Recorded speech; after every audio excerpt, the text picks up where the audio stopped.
हाँ मैडम, ये जो आज आंगनवाड़ी कार्यकर्ता और सहयोगी जितने भी कर्मचारी हैं उनकी एक बैठक का आयोजन किया गया है। इस आयोजन का मुख्य उद्देश्य क्या है? हम सरकार को जागृत करने के लिए एक रैली का आयोजन कर रहे हैं। उसी को लेकर तहसील और जिला मुख्यालय पे एक मीटिंग की जा रही है कि 6 जनवरी 2023 को सीएम के गृह जिले से लेकर सीएम के कार्यालय तक पैदल मार्च करेंगे। मुख्य मांगे क्या रहेगी आपकी इस बैठक को लेकर? मुख्य मांगे हमारी एक बहुत पुरानी मांग है जिसमें हमें नियमित किया जाए, और जब तक सरकार हमें नियमित नहीं करती है तो एक न्यूनतम मजदूरी दी जाए। जैसे हरियाणा और पंजाब में एक श्रेणी बनी हुई है, अकुशल, अर्धकुशल और कुशल। सरकार और कुछ नहीं तो श्रेणी ही बना दी जाए।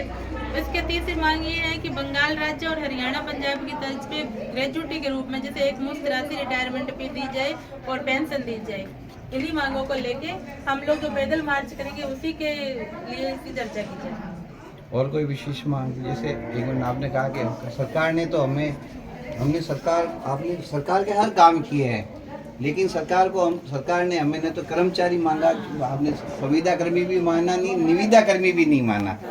वो वाली बात थोड़ा सा दूसरा ये है कि सरकार इनको पेंशन देने के लिए राजी नहीं है, ना ही इनको कोई कर्मचारी मान रही है। जबकि सरस डेयरी पे काम करने वाले, अगर सरस डेयरी में किसी कर्मचारी ने 2 साल काम किया तो उसके बच्चे को छात्रवृत्ति जीत जाती है और उन कर्मचारी को पेंशन दिया जाता है।